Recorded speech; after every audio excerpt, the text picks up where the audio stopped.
This meeting is being transcribed and summarized. Okay. Hello, everyone. My name is Dr. Tiffany Flowers. This is EDU 533, Diagnosis and Treatment of Reading Difficulties. We are now on Module 6, Part 2. So we are looking at both fluency today as well as vocabulary development. I also have a few announcements for the class, and so I'll go through that in just a minute. So if you haven't already, you should be reading chapters 5 and 6 of the spear swirling text. That's what you'll be reading that's what you were supposed to read over the 2 weeks. We are going to review and discuss the structured literacy interventions in building fluency and vocabulary. So I'm going to go through some examples that I have on some of the handouts as well. All right. We just finished our cross sharing. So I wanted to talk a little bit about your GoReact videos and some of the things that I'm seeing. So I talked about this in my other two classes. I know that things sometimes feel very slow moving when you're working with struggling readers. You don't necessarily know whether they're picking things up. But I wanted to just let you know that from my vantage point, I'm reading your lesson plans. I'm also looking at your GoReacts. I'm going through them. I'm listening to the way your students are reading, the way they're comprehending. I'm listening for fluency. I'm listening for improvements. I'm listening to see if they're picking up the sight words, the vocabulary words, the phonics, the spelling. I'm looking at that. I'm watching the way you all are encouraging the students.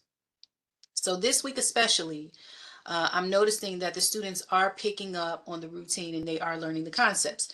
Now, of course, you know, it's after spring break, so you're going to see some behaviors. But again, I'm going through 2 weeks of videos. So I'm looking at how the students are picking up on the things that you're teaching them and they're falling into that routine.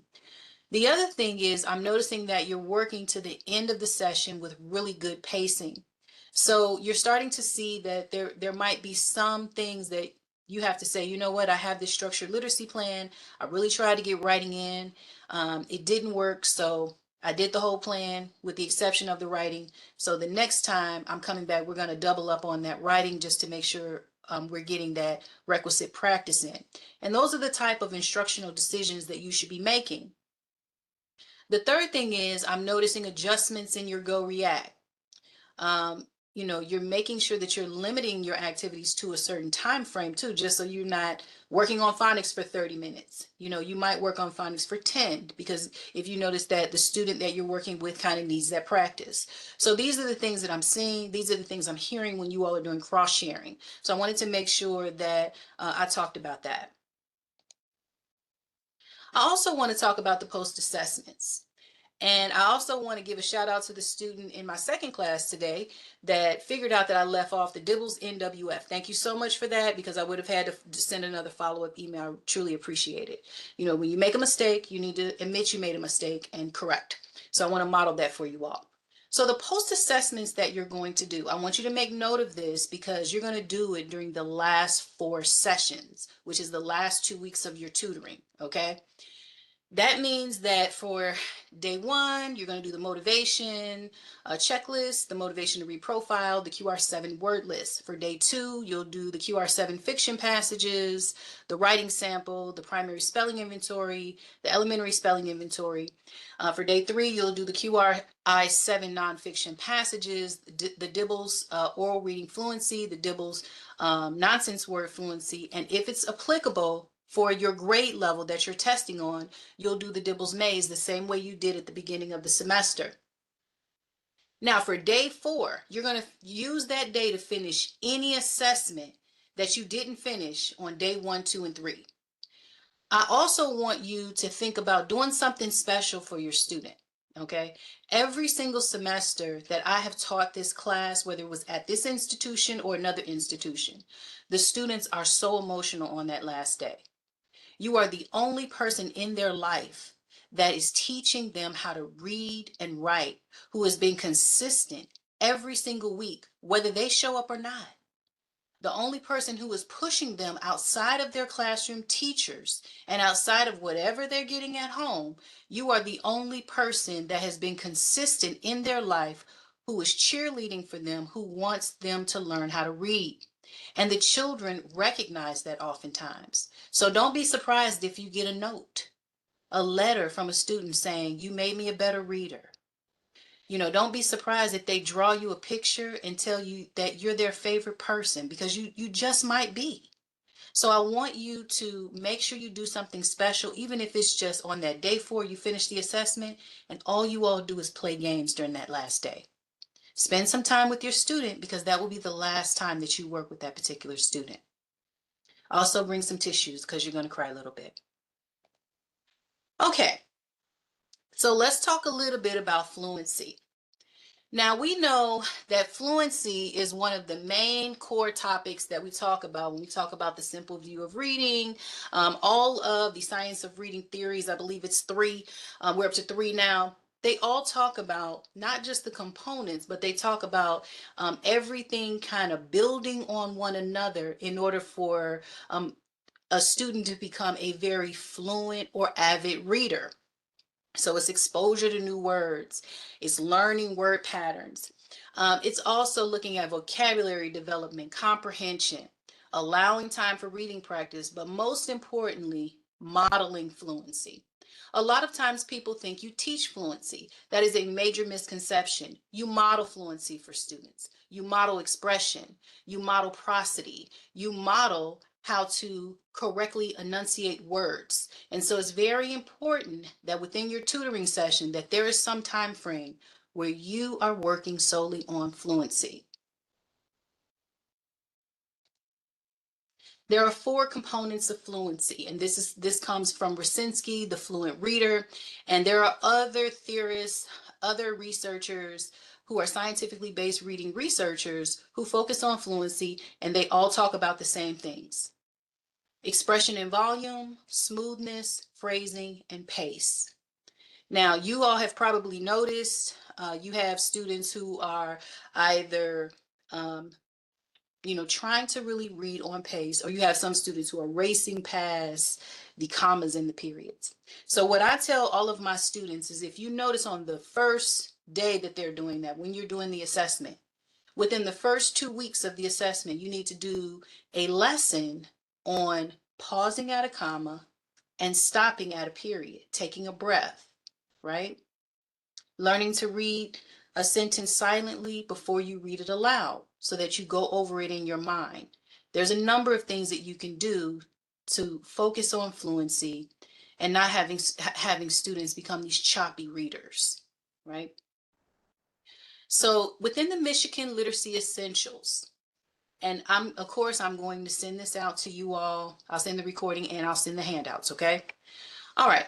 So within the Michigan Essentials, there's strategies and then there's expectations. So the strategy for read aloud is modeling fluency in the Michigan Essentials.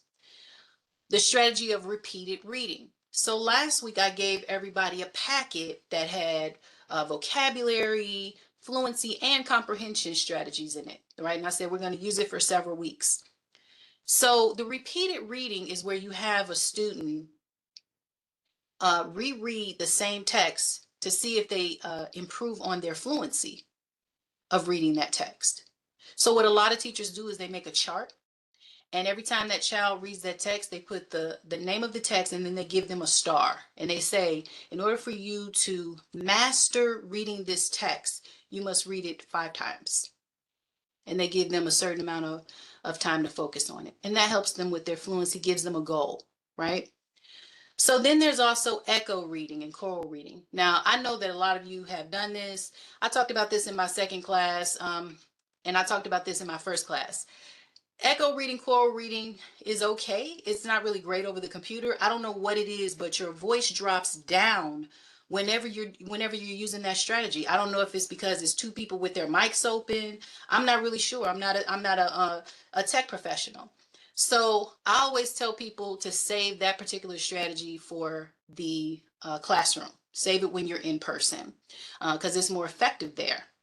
So there's also continuous reading. Now, this is one that you can do with your students. So if you notice that you have that student, and a lot of you have that student, where they want to focus on the same book for several weeks, there's nothing wrong with that, right? So what you could do is you can have them practice reading an unfamiliar text within a time frame.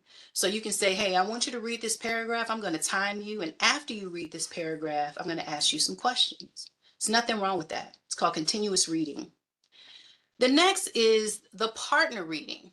And this is cooperative learning while learning to read fluently. And this, I don't know why, but this works well. I don't know why. Over the computer or in person. I don't know why students really prefer that. I've read the research on it. I used to do research on partner reading. I used to do a buddy reading project. They just love it. Okay. So the other one is wide reading, and that's where you practice reading a lot of books independently and fluently in a bunch of genres and formats. Okay. So I'm not going to go through this word for word. We just talked about how you have to model fluency by reading aloud with prosody. So I do have a book that I've been recommending to everybody. It's a great way to really bring books into the classroom. I actually purchased this one online. It's called Treasury of Picture Book Classics. And it's full color picture books in here. You might be able to find this book online. I read this one earlier. It's called Goodnight Moon. I know that many of you have read this one. I saw it in your plans. But this particular book has the full color picture books inside. And so it's a great resource. I think you could find it online used for like $5 or $10, but I do recommend it. I've read all of those stories with all of my students over the years that I've taught, as well as when I tutored myself. Okay, so we talked about the repeated reading. When you're doing echo reading and choral reading, it's very important that you have the students kind of do that in stages. So you want to read the word and then read the sentence and then maybe leave one word for the student to read. Then when you notice that the student catches on, you read the sentence, you leave two words for them to figure out. When you notice they become comfortable with it in a different session, you read the sentence and you leave 3 words for them to read. It's very important, and I've said this time and time again, it's very important that a struggling reader experiences success. It's very important because if they're doing something that they never experienced success at and they feel like they're not great at it, they're going to give up.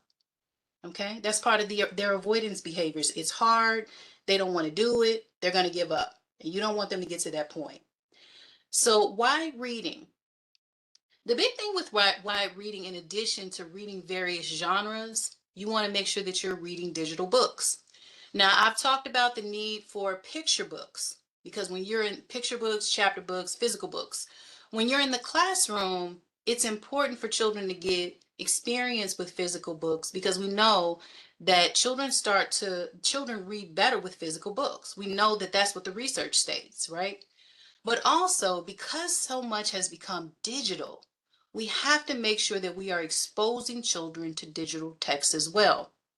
Now, in terms of reading various genres, I always tell teachers to make sure if as much as you can, especially in your tutoring sessions, make sure it's 50% narrative, 50% nonfiction, as much as possible. What we don't want is 90% narrative and 10% nonfiction, or 90% nonfiction, 10% narrative, because that's the reason that the children are in the situation they're in now. They haven't had experience across genres or formats. So we need to make sure that we're exposing the children. Now, the third thing, and I was really shocked that nobody did this semester. This is the first semester where I didn't have anybody do this. Nobody used songs during their tutoring sessions. So I'm going to make a note to go back and find some songs before we talk about assessment. I'm going to try to put maybe a short little packet together, even if it's just 5 or 6 links of some different songs for you all that you can use in your sessions and in your classroom. All right. Okay. So when you're pairing students up in small groups for any kind of partner reading, the big thing is to make sure that you're actually using either a picture book that's on their level, right? And so you can make sure that you do that by talking to your librarian and getting copies of books that you know that are on the student's level. And typically what will happen is the students will read together. One person will be the reader, the other person will be the word picker, and they will figure out the words together as they're reading together. That's the reason that buddy reading, partner reading, dyad reading is so cool. You also want to make sure that you're using level text, because that whenever you're working with students in small groups, typically people will just say, okay, well, we're just gonna go through the old school guided reading sessions. Well, that may not necessarily work all the time with your students. They may need something else. So if you know that they need something else, what may work with them is to have two students who are reading that level text together, figuring out the words, helping each other read fluently, okay? Now, with the continuous reading of the text, you should not have students repeat sections or reread. Not when you're doing the continuous reading, because the point is to see if they could read a text cold in a more fluent fashion that's on their level, okay? And you're only reading passages from it in a timed format. And that's to kind of give them a shock to their system to see if they can use the skills that you're teaching them. Everything, the comprehension, the vocabulary, the spelling. You're looking to see if they're putting that all together when they do that continuous reading of a text. Okay. All right. So I want to kind of know if you all can unmic for a minute and let me know the answers to some of these questions. Okay, so this is a fluency rubric. I always share this with my teachers, whether I'm doing a workshop for teachers in the school district, or whether I am, just focusing on my literacy courses. I always share the fluency rubric, because the number one thing that parents will come to a teacher and ask, and I know that my practicing teachers in here are going to back me up on this, they are going to ask, how is my child reading? And they're going to want to know more than just a score. They're going to say, well, how do I help them? Right? So a way to do that is to talk to parents about fluency and tell them fluency is reading smoothly. This is what we're looking for. This is the end result. We have to know that students are reading fluently and they're understanding what they read, which is comprehension, right? So expression and volume. So expression and volume, where we want students to be is 4. So this scale goes from 1 to 4. We want them to read with varied expression. We want them to sound like they are talking to a friend with their voice and matching the interpretation of the passage. So that's, really, really advanced expression and volume. And then you have 1, reads in a quiet voice as if to get the words out. The reading does not sound natural, like talking to a friend. So, based on what's going on with your student, where would you say your student is in terms of expression and volume? And you can unmute. Okay. 1, okay. Probably 2. Okay. I'd say a 2. Okay. Anyone else? I had 2 students earlier. They were like 2.5 because they said that the students started out at 2 and they're at about a 2.5, which is good. That means that they're improving. It's slow, but they're improving. So phrasing, 1 reads word by word in a monotone voice. Reads with good phrasing, adhering to punctuation, stress, and intonation. Is 4. So 1 to 4, where's your student with phrasing? 3. Okay. 3. Okay. 2. Okay. All right. Anybody else? Okay. 3. 3. Okay. All right. So for smoothness, and this is what we want students to read in a smooth fashion. So 1 is frequently hesitates while reading, sounds out words and repeats words or phrases. The reader makes multiple attempts to read the same passage. 4, reads smoothly with some breaks, but self-corrects with difficult words and or sentence structures. So 1 to 4, where's your student? 1, Okay. 2, Mm-hmm.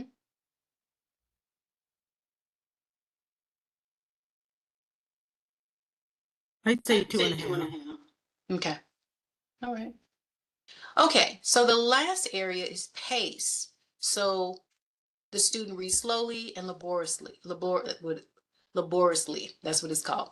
4, reads at a conversational pace throughout the reading. So 1 through 4, where's your student in terms of pace? 2, 1, Hmm? Did you say 2? I said 2, yeah. Okay. I said 1. 1. Okay. 3. Okay. 3. Okay. Great. Now, what you would do is you would plug those scores in here the way that I did. The highest is 16. So based on what you all put down, the student may be at 10. Like the student that I scored was at 10. Or they might be, if you had all 3s, they would be at 12, right? 12 out of 16.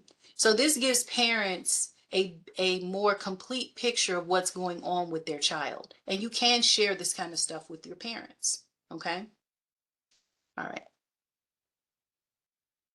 So these are some of the recommended professional text. One is the Mega Book of Fluency, which is one of the newer texts. And the other one is 100 Activities for Developing Fluent Readers. Okay. All right. So before I go to the coaching questions, I want to make sure that I share this so that you can see what I'm actually going to send you.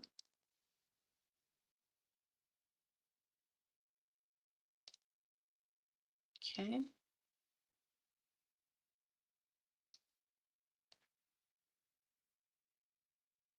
All right.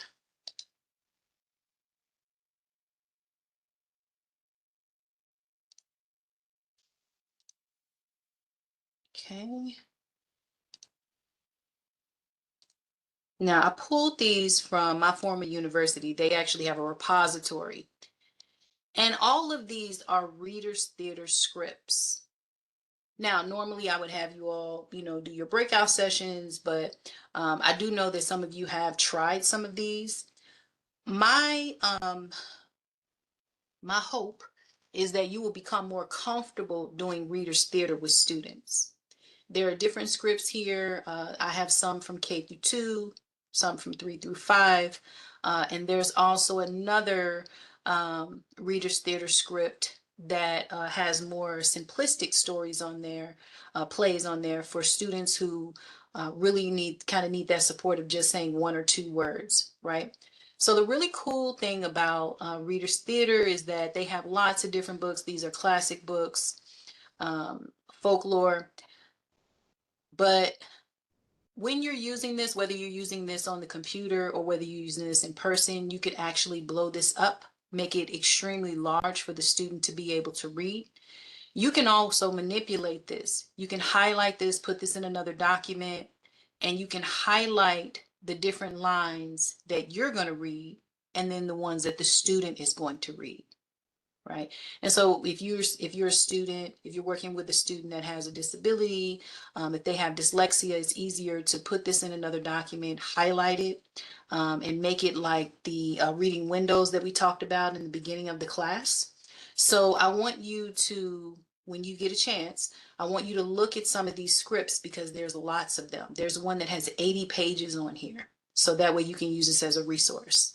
And they're for all of the different grade levels.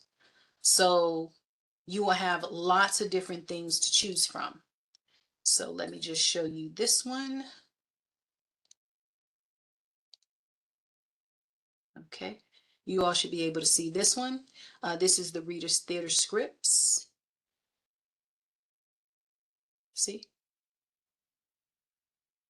And they have it outlined, so if you're working with multiple students, you would be able to use it. A lot of teachers use this in small group. within the classroom to work with students who are struggling a bit. Some of them cut them up and turn them into pages as if they're reading a script for a movie studio or they're practicing a play. Um, just because a child is struggling to read and struggling to write doesn't mean that you don't have to make learning fun. You're still going to have to make learning as fun as possible. Okay. So let me go back to this. Okay. All right. So I want to talk a little bit about some of the issues you may be having as a tutor. So what I'm going to do, I'm not going to have you do it now because I want to respect more or less your privacy to get some coaching that's not recorded. So I'm going to save this one for the end. Okay. Okay. So you also, when you're working with students, I want you to also begin to incorporate a lot of the vocabulary strategies. Now, I did share a lot of these vocabulary strategies last week in the packet, but I wanted to kind of go over a little bit more in depth, kind of what I expected you all to kind of take from it, right? So there's graphic organizers, there's reading aloud and storytelling. You can also use discussion charts and you can also use word maps. In terms of some of the vocabulary strategies, I did notice that a lot of people have already used beginning, middle, and end graphic organizers, idea webs. We actually pulled those 2 classes ago, Venn diagrams. The 2 that I haven't seen are the sequencing and the problem and solution. So I did include those in the packets from last week. So you'll be able to pull those and you can actually use the snippet tool and use it inside your inside Word or something like that, or even on the Zoom whiteboard. You can use those strategies at any point because I built them like that so you would be able to cut and paste them and use them online as needed. Okay. All right. So we did talk about this at the beginning of the class, so I'm not going to force you to go through that again, but because I'm going to send out this PowerPoint anyway. But again, with the discussion charts, another one that I want you to look at is cause and effect. And I actually have a handout from the University of Iowa where they actually have it they have something on cause and effect, as well as sequencing. I want to send that to you so that you will have that repository. Now I pulled this one so that you can see what a word map looks like. And I did include this in 2 other packets before, but I wanted to make sure that I went over it. So with a word map, you start with the vocabulary word. You create the student-friendly definition, any words that are associated with the main vocabulary word. You have the student draw a picture. You look up synonyms and antonyms of the word. And then you look at other forms of the word. How is this word used? Is it a plural added to it? Is it a prefix, a suffix added to it, right? Then you look at the conclusion. And what people do for the conclusion is they typically have the student write a couple of sentences using the vocabulary words. Okay. Now, are there any questions about this particular strategy? Because it's really easy to use. It's actually a lot of fun for the student because they get to draw. Any questions? Okay. So you all did ask me for this. I had several people say, I need some stories that are online for my students. So I did include this link from, I believe this was from the 4th week where I talked about the Unite for Literacy. There's thousands of stories there. Story Online is a really neat site because it's celebrities reading books. And then you have Story Nori where you have other children who are reading books. So these are great online digital resources that you can use with your students. Okay. So I am actually going to stop here I'm going to stop the recording, and then we're going to stay after, discuss some things that are working, not working, what you need help with right now. And tomorrow, after the recording populates, I will go ahead and send that out to you all with all of the handouts. Okay.